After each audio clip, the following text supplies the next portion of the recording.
one quick question. So yeah, if we can go ahead and restate, is it okay if I audio record you? Yes. Okay. Do you want your photo taken? No. Okay. I am just recording this right here, and I only have a shot of your feet right now.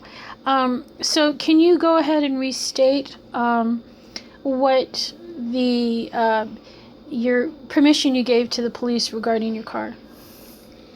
Oh, they came up and asked me, Officer Cordovan, something like that, or Cordovan came up and he said that he was an officer after the fact who had just arrived and had known nothing of what had gone on, and that we were not under arrest, and that we were not under arrest, that they just wanted to talk to us, and he said, and we just want to know if we can take your car and search your car. So because we are after the fact, we don't know what happened, but we believe that that you're the most important witness here, and the car holds some clues. And I said yes, and I signed a waiver saying that they could take my car and search it. Okay. And and then after that, you mentioned they arrested you. Yes. Okay. So at the time of the shooting, did you witness any gun, saw any gun? I did not know. Okay. What can you sort of start from the beginning and say what you saw of the shooting? Did you witness the shooting? Yes, I witnessed the shooting. And can you sort of describe? Well, no, excuse me.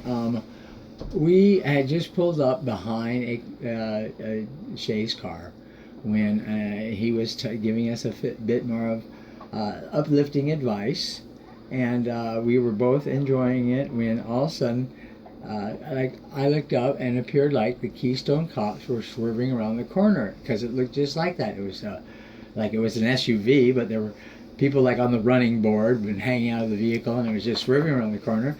And I looked back to see who they were after, and then I looked forward and I realized it was me, and they were jumping out, and they said, Jay, and we didn't know what his name was, but before the first breath of his name, the first syllable of his name was done, the shooting began, and he passed away right there. Did you see if he had a gun or not? I did not see if he had a gun. No. Oh, in other words, are you saying he did have a gun, or you're not sure? Well, I didn't see a gun there. No. Okay. And did he? I said it happened a matter of seconds. Or I said it happened. It happened a lot longer than it did, but it happened. It was just the gun. It happened in a matter of seconds. And did you own a gun, or No. to your best knowledge, was there a gun in the car? No, there wasn't. Okay. And also, when Jay was shot, do you know where he fell? Yes, he fell so his head was leaning against my passenger door, because we were able to look right at him at his last moments. Yeah. Oh. Excuse me for a second. Sure. Okay, continue. Can I inquire, are you also in the... Sure. Is it okay if I record you? Yeah. Okay, and I'm just take a photo of your shoes here. That's okay. And can I ask you what your involvement and where were you during the shooting? I was behind the passenger. Mm-hmm.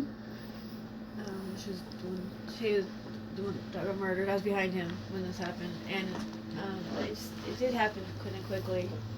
For my experiences with the cops and stuff, it was too quick. I thought maybe they'd give him a second or two to put his hands up. That didn't happen, and they just came really quickly and then shot him and killed him. It happened so fast. It was like, wow. Did you know Trey? Yeah, a little bit. What was your relationship with him? I met him through Tom. And yeah. Can you explain what happened immediately after the shooting, did they Oh, and then they arrested both of us. Brought us. You both came out of the car? Yeah. So then we were arrested. We went downtown, and we talked to them for a couple hours. And they decided to arrest him, and then let me go. And Did you see? There's a statement out right now that the search warrant claims a statement in the affidavit that you witnessed Che with the waistband. Can you? as that was, if I ever did it, it wasn't then. It was before that I told him. It wasn't. I told him he had one in. I told him that he came in his house earlier, and I remember that earlier when he did that. That's the only time I ever saw a gun. But later on, I never saw one. So outside, you never saw him with a gun? No. Okay. At the car, the white Taurus. Yeah. No. I didn't say I saw a gun. Then I said he had one earlier, which was weird. I was like, I didn't see one then though when we were in the car. Okay. And did you? They apparently brought you downtown, and did you make a written statement? Yeah. And did they? Did the police? Do you believe the statement that's out in the newspaper, the news right now, is correct? No.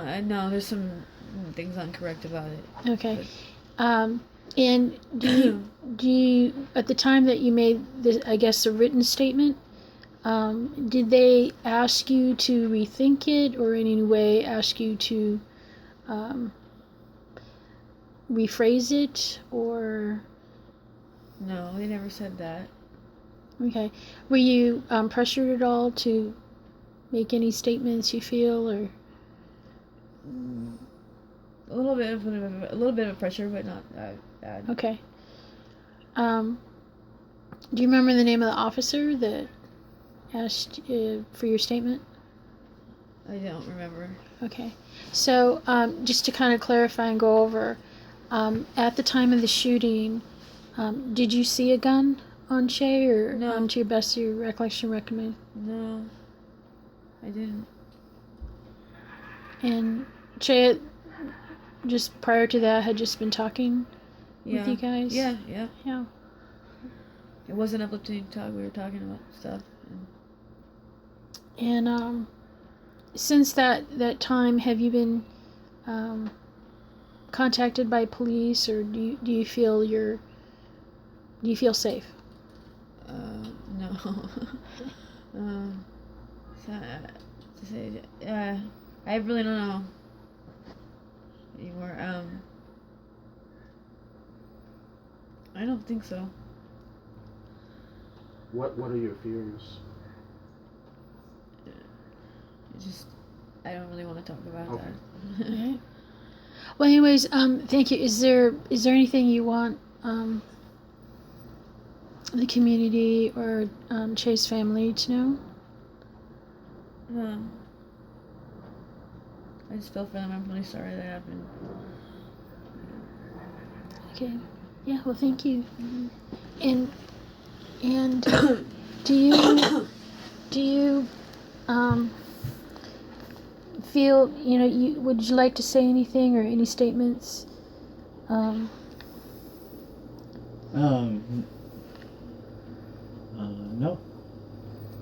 I mean, no one. This is the first contact that I've had with this since I went to court. Okay.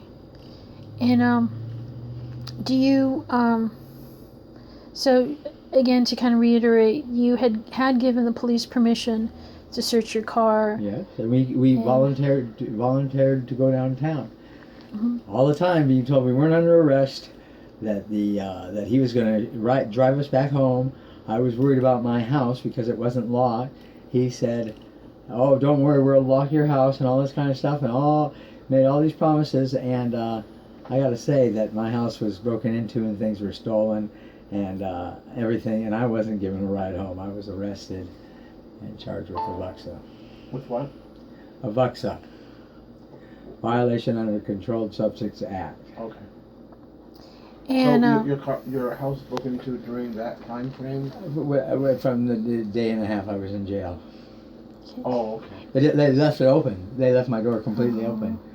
and anybody who came in, my friend. I put a lock. I had my friend put a My lock friends on put a the lock on it the next morning, but that night until the next morning, and it was 3:00 in the afternoon when we left the house. Until the next day, I had like 3 computers stolen, a change jar, checks. Did you report it to the police? Well, they said that we will, if you go to we'll take care of damages. But since I was arrested, that they that they wouldn't. That there's very little possibility of me getting any money from them. I bought that car just previously 2 or 3 days before, and that's how they tore it all up, and they didn't replace it because they said if they arrested someone who owned the car, that it was my responsibility.